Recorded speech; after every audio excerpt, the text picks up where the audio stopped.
Hello and welcome back to Cyber Matters, powered by the Kasuth Podcast Network. I'm your host, Russ Dorsey, a principal and CIO here at Kasuth & Company in Birmingham.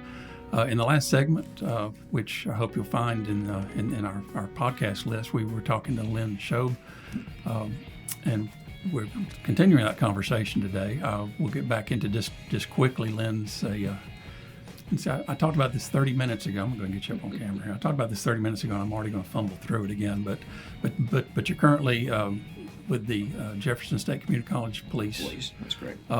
We talked about your career as a certified fraud examiner, but also a certified financial crime investigator, and your background with the IRS and then the Treasury, but not as an agent investigating IRS fraud, but specific more tax cases once they got to like people pretending to be IRS agents and those kinds of impersonations. That's correct. So please go back and catch that podcast to get caught up for this one. But I wanted to get back into what we were talking about, which is the types of fraud that we see that affect our families. And again, it is the elderly that appears to be the largest victim pool a lot of times, but it's also anybody that we interact with. That's what we were talking about, was anybody that we interact with that comes up to, as you said, to seal the driveway. And it's this unexpected knock at the door. It's this unexpected phone call. I'll tell the story. My wife never watches these, so I'll tell the story about her getting her phone hacked. But it's any incidental contact we have that then turns into a set of instructions followed by a request for money. It's just that shouldn't happen naturally, because it's not how money comes to you, I think, right? That's right. That's exactly right. Yeah. So anytime you're engaged, and I think about even the times I've stopped and been engaged at the gas station with somebody needing that $5 because their mom was at the hospital, and we all have big hearts and want to help people, and I've done that several times. Sometimes they'd let me put gas in the tank. Sometimes they got offended, and I knew they were wanting to get the money. And then sometimes I'd put some gas in the tank, and then I'd come back from the Dairy Queen and see them across the street getting it from somebody else. Apparently, mom was further away.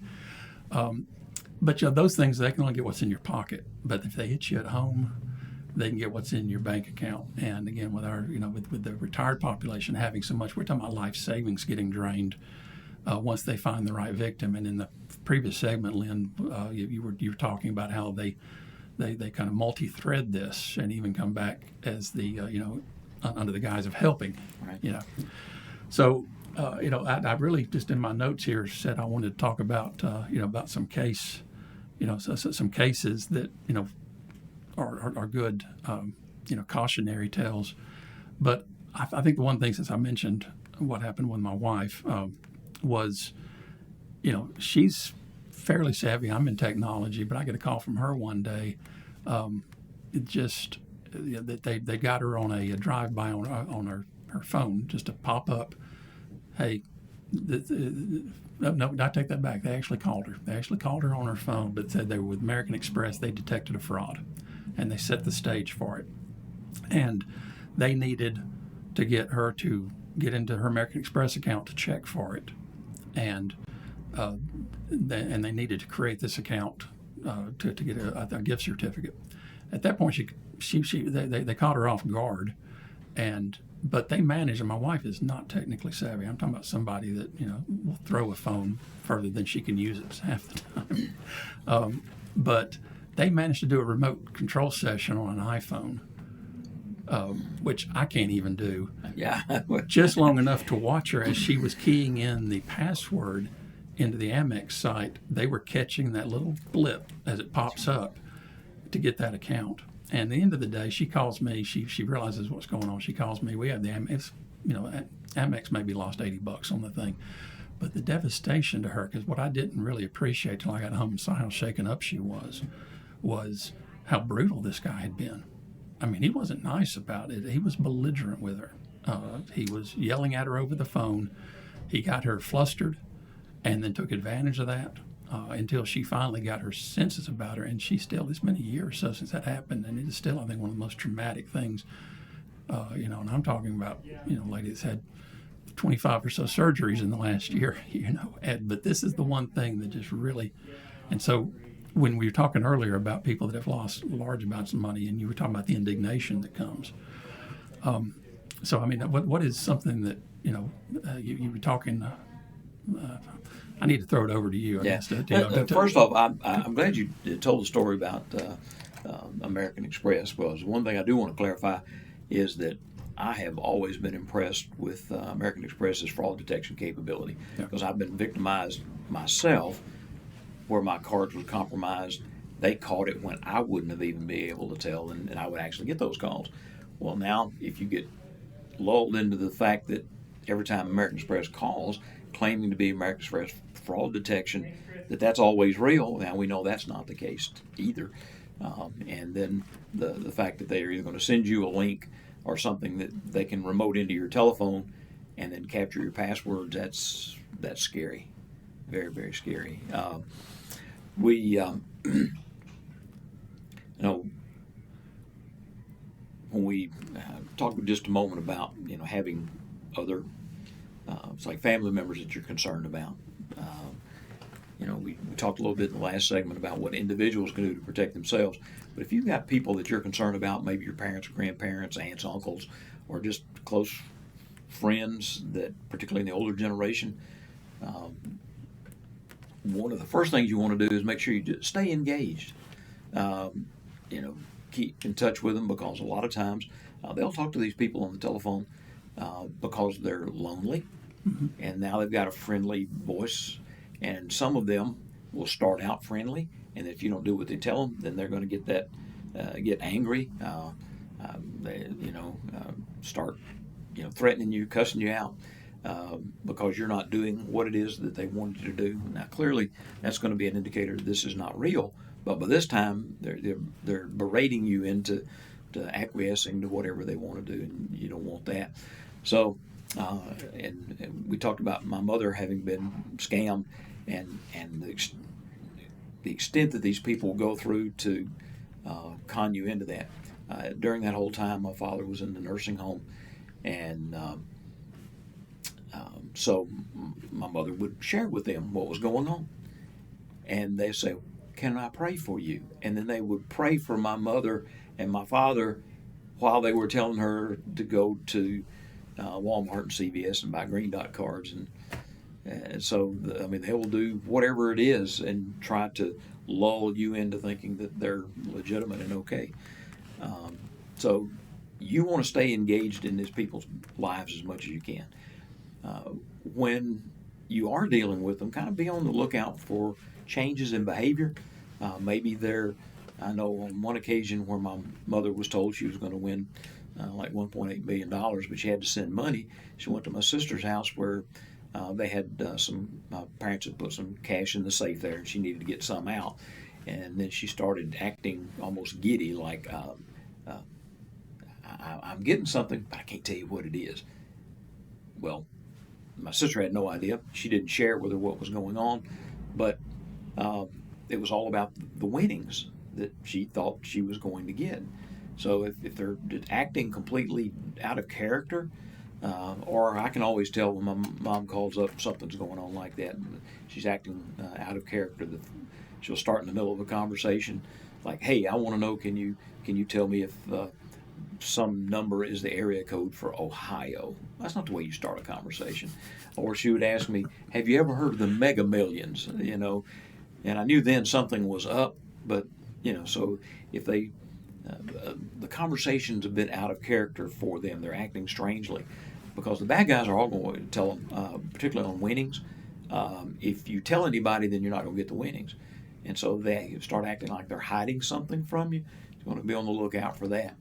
If you are blessed to be living nearby and you can go by and visit, just kind of look around and see if you see mailings from sweepstakes that you've never heard of. If it says Publishers Clearinghouse, there's a good chance it's from Publishers Clearinghouse. Not necessarily if they call you on the phone, but if it's in writing, it probably is the real Publishers Clearinghouse. But if it's from sweepstakes you've never heard of, kind of be on the lookout for that. Or you start seeing iTunes cards laying around for people that are not tech savvy. Because unless your grandchild wants one, is what do you want for your birthday? So give me some iTunes cards. Okay, fine. But other than that, some people are not going to have these things. And that's the way the bad guys will often, even if they tell you you're paying your late power bill, they'll send you to get iTunes cards. That's not the way you pay your light bill.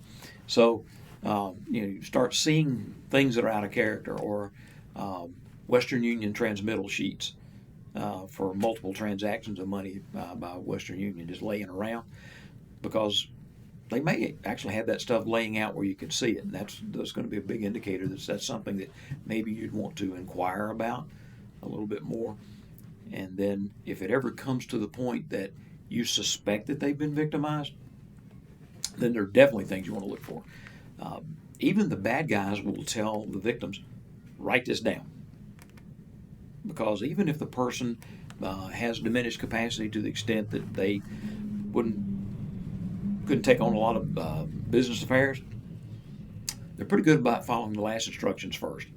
And so if the bad guy says, okay, now write this down, and they'll do that.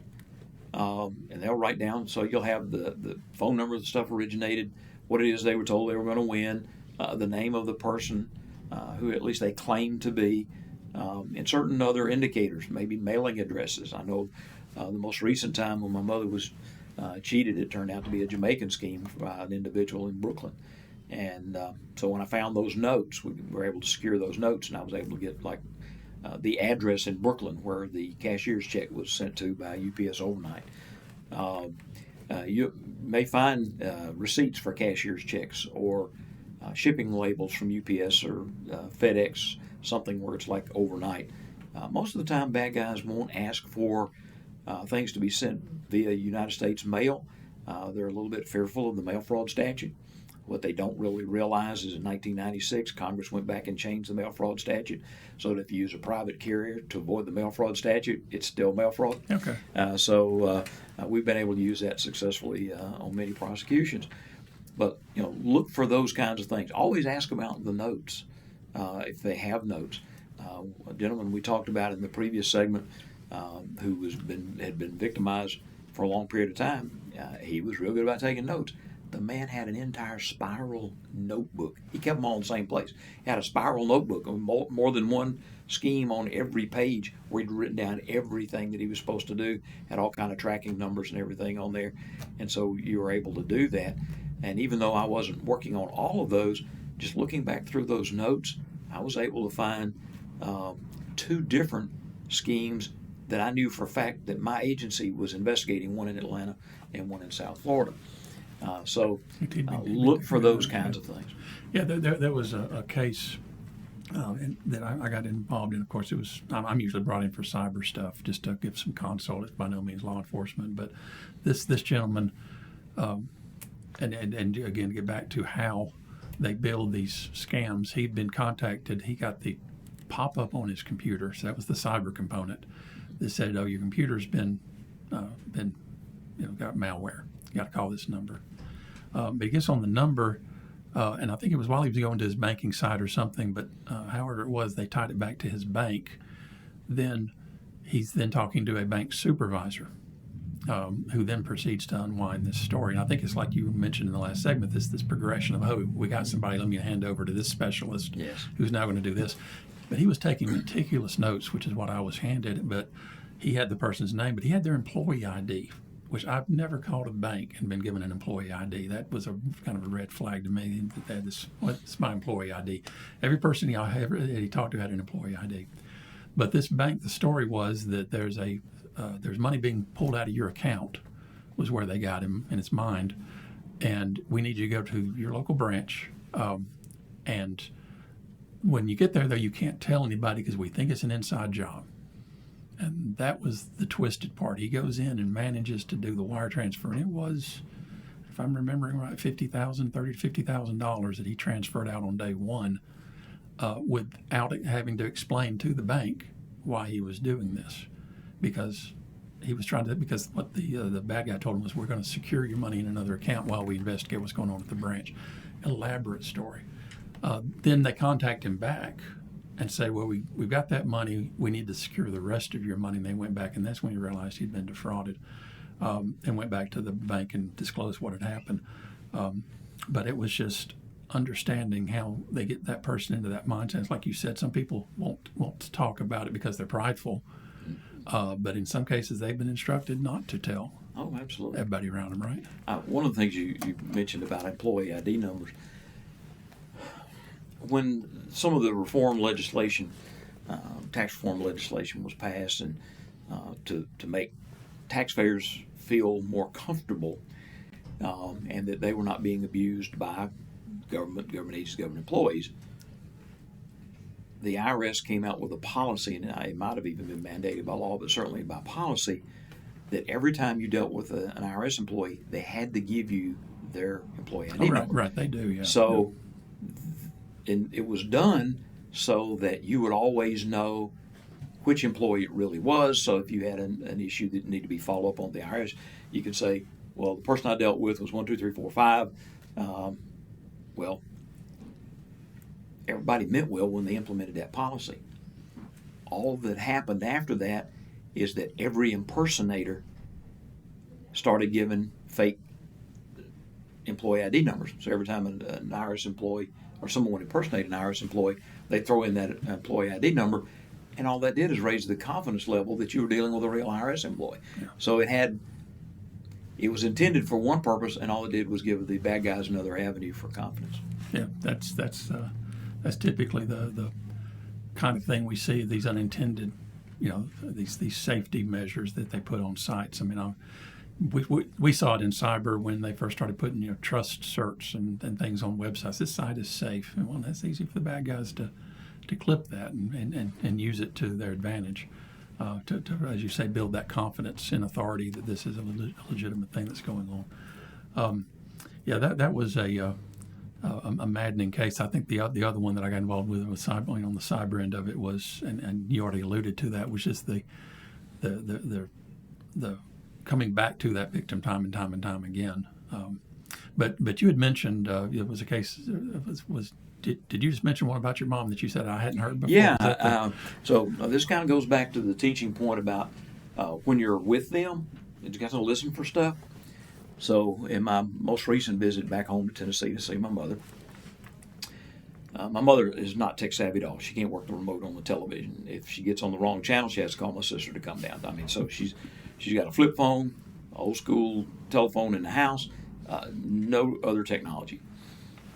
So she starts talking about, but she does writes a lot of letters, and she said, "Hey, man, I've got me some forever stamps, postage stamps, $27.50 100."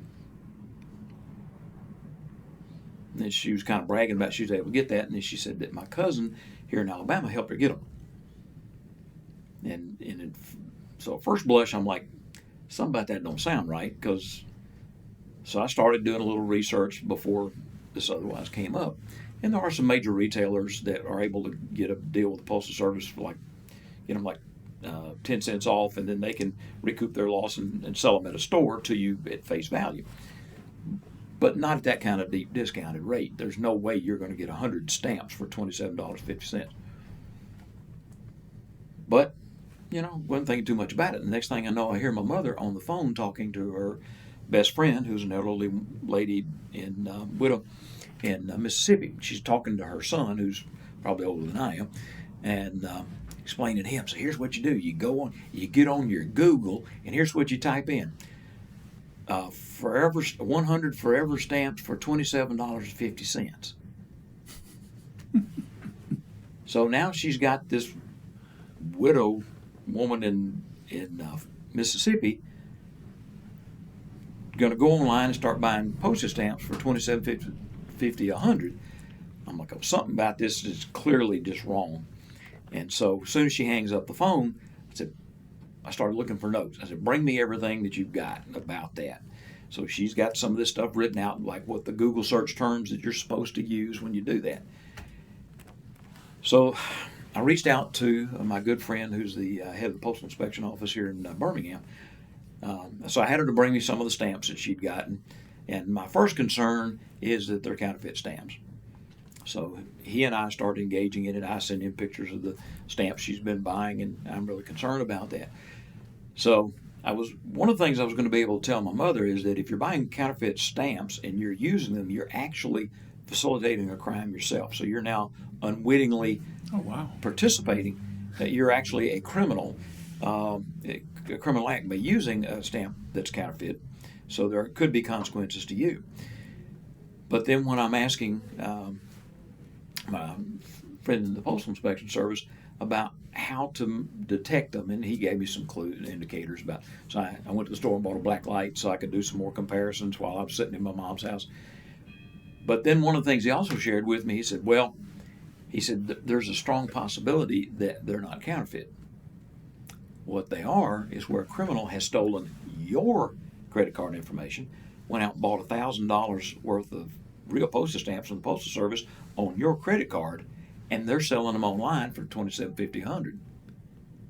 So you're not committing a crime if you're doing that, but you're unwittingly supporting an entire criminal enterprise, and technically, by selling the stamps online, is laundering the proceeds. Okay. So it's a money laundering matter, and so in that instance, I shared back with Ronnie the URL for that site that my cousin was buying these from my mother at $27.50, because he said their revenue protection program at the Postal Service, they're going to do undercover buys. So they can start checking to see if perhaps they're counterfeit and stuff like that. But things you don't think about. So just by overhearing my mother saying that, so the first thing I told her was, okay, look, this is too good to be true. Something's wrong with this, and you need to be aware that either these are counterfeit stamps, and these could be consequences, or at least you're actually furthering someone else's criminal enterprise, and you don't want to do that either. And now you've got your best friend caught up in this too. You might want to call them back and say, I wouldn't do that if I was you. And that was just by just overhearing the conversation in one of those rare occasions when I'm sitting in my mother's home. So you got to be mindful about any conversation that you hear that they've kind of been lulled into doing something that it may not be all on the up and up. And somebody could have started that on Instagram. When it comes to those things that you find that may have been on Instagram, they're kind of fed to you. There is this need to launder, and that I've heard a presentation in the past talking about the amount, and maybe in the early days, but probably still, the amount of stolen goods on Amazon. Oh, yes. Either from overseas, because it's a fungible asset, right? That's right. Where Amazon will let vendors sell on their platform. So the classic would be somebody stole your credit card, ordered up a bunch of like Ring doorbell cameras, and then they become a vendor on Amazon, and you think you're buying from Amazon, and you buy a legitimate product from a legitimate company, but the vendor that's actually in the middle over here, third-party vendor, is actually bought all these with stolen proceeds. So yes, that is a huge thing. Like the romance scam or something, where somebody says, "Hey, which is another whole thing." That is, that's another whole thing. I need you to send me 10 iPads over to Africa because I'm working on a mission. Okay, that's the tail end of a romance scam. So that's where they use the stolen credit card, or somebody willingly goes and buys the iPads. Oh, that's right. Then they ship them, but those iPads wind up right back on Amazon. They very easily could. Very easily do. Yeah. Since you mentioned romance scams, I do have one thing I really want to caution people about. You don't want to scare people. Rarely on these kind of schemes is there a real person, real close, that's going to do you harm. So that's typically the thing, and I'm glad for that. I was listening to another podcast from the International Association of Financial Crimes Investigators. They put out, and it was a two-part series, and it had to do with a romance scam. The lady lived in the Midwest. She had grown children. Her husband had passed away, but she was a businesswoman, very skilled in accounting and finance. She was just, sharp, top of her game. But then she'd met some guy on a dating site, something, who was purportedly from Sweden, and he was involved in all kinds of investment opportunities. And so this thing went on. The daughter then gets a telephone call from the actual postal inspectors saying, hey, we think your mom may be caught up in a romance scam. And so the daughter actually confronted mom, and mom's like, oh no, and and I'm careful, don't worry about it, everything's going to be fine. And so the daughter was paying a little bit more attention, but like I said, they've already been notified by federal law enforcement that there's a problem with this. And then one day, shortly thereafter that, there was some money that got transferred. The daughter asked the mother, was this an investment opportunity that this gentleman had, that you're hooked up with here? Is it an opportunity that he shared with you, brought to your attention? And of course, mom's a little bit reluctant to go into more detail. And not long after that, mom went missing, and her body was recovered from the Mississippi River. Yeah. So these things could actually evolve into something. Yeah, they often can have real world consequences, because a lot of times they have to have real world actors, even if they're running the scam out of Nigeria or out of Eastern Europe. Absolutely. They have to have agents here who are moving some things around, or maybe complicit in some way. So I guess to kind of wrap this session up, we've talked about what to look for and what some of these different scams are, and that they're coming via any kind of contact. I mean, somebody knocking on your door, but usually right now it's the phone scams. And I think the phone scams get worse just because of AI. Phone right now is still the easiest way to engage people. And like you said, to really get into the deep scams, they've got to have that control, and they can't really do that with a phishing email. They can't. I mean, they can maybe take your computer over and grab some information, but when they can get you on the phone and catch you at your weakest is when they can. I still see value in the do not call list. I made a point to put my cell phones and my home phone on there because if it's a legitimate company and you just don't want to be bothered by them, they'll follow the rules and they won't bother you. Yeah. If it's a somewhat legitimate company that's got renegade employees or agents, they may cut corners and go ahead and call. If it's a straight up criminal, they don't care. The least of their concerns is the Federal Trade Commission and the civil fine for calling somebody on the do not call list. But at least it helps me determine that either it was someone that got my contact information legitimately, although it was frustrating to me, because, for example, all of us, when you hit your 64th birthday, everybody and their brother wants to sell you a Medicare Advantage plan, and you're going to get a call from all kinds of legitimate companies. Mm-hmm. I don't want to be bothered by any of them, but that's okay, and it's not in violation of the do not call list. That's frustration. But on the other hand, if I know that I'm on the do not call list and somebody is calling me with something, here, that might be a better indicator to me that's a straight up criminal, because they don't care. So I still see value in the do not call list. I'd get on it if I was not already on it. Yeah, but still, the phone scams are going to remain an issue for a long time. Yeah, because of the technology they can now put behind the phones. So, to kind of get in just to find a couple of bullet points to take away. So, I've been scammed, say, and I've got significant losses. What are the things I need to do to engage law enforcement the most effectively? Do I go to my local PD? Am I calling the FBI? I guess if it's like you said, if there's a threat of a physical contact, who do I want to call first? Who do I want to have on my call list? And this is going to be one of those answers. Well, it depends. It depends. Yeah. If the person's coming to your home and wants to seal your driveway or work on your roof or fix your chimney, and you're skeptical about that, or they get a little bit pushy, local law enforcement is your best option. You want to call somebody, get a response out there right away to make it a matter of record or whatever the case may be. So that's always going to be a local law enforcement. If you think there's a person, if somebody shows up, even if it started over the telephone, but somebody shows up at your house, you want to start with local law enforcement. Get somebody to intervene because of the whole physical safety issues. The others are, then again, it depends. Let's say somebody called you up and it was an investment opportunity, and now you think you're being scammed. We're blessed in Alabama with having the Alabama Securities Commission, one of the most aggressive investigative bodies at the state level anywhere in the United States. Very, very impressive. And so if it had anything to do with an investment opportunity, it doesn't matter if the caller was coming from Alabama or not. They have jurisdiction if the victim is in Alabama. So that would be one, because of the special nature of the scam, I would call somebody like that. Otherwise, if it was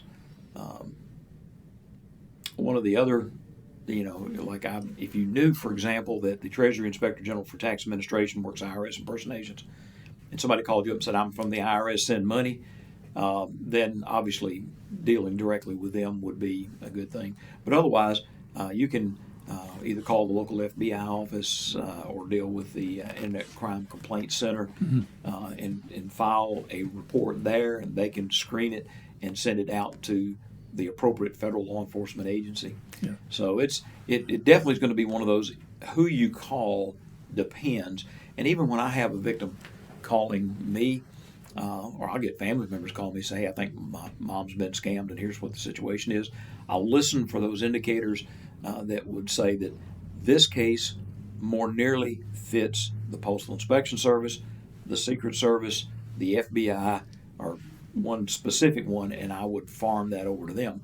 When my mother was scammed the first time in Tennessee, we reached out to the Secret Service just simply on the basis of how the thing was carried out. Yeah, and there's a feeling, as a lot of us, that there's so much of this that you're probably not going to get your money back if you were taken for some amount of money. But I always want to say, like in the case of this gentleman I mentioned that went to the bank, he waited a week before talking to anybody else, and what he didn't know, and I was very upset that the bank didn't tell him this, was that they could have reversed that wire transfer for up to 72 hours through the IC3, the Internet Crime Complaint Center. Yeah, IC3.gov, which I'm going to put in the links below.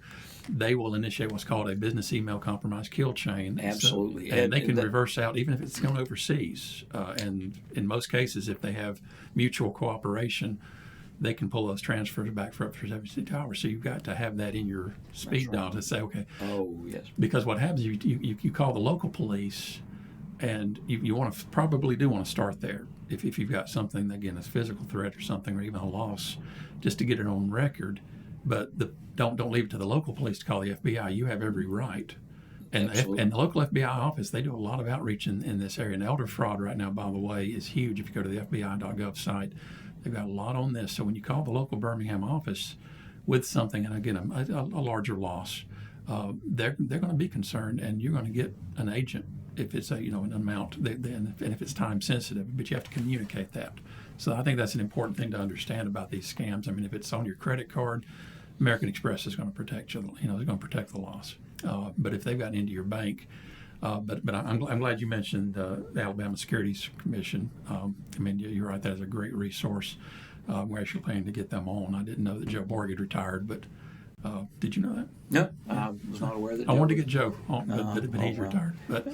But one other thing, and we mentioned this, I think, in the last segment too. But if you're gathering some information for law enforcement, you had mentioned the notes, things around the house. I think we talked about at the beginning of this segment, but all of those things that are in the environment there, so that you've got that evidence together for the law enforcement agent that's going to come help you with that, and you can give them all this information. It's like you said, you found 2 other cases referenced.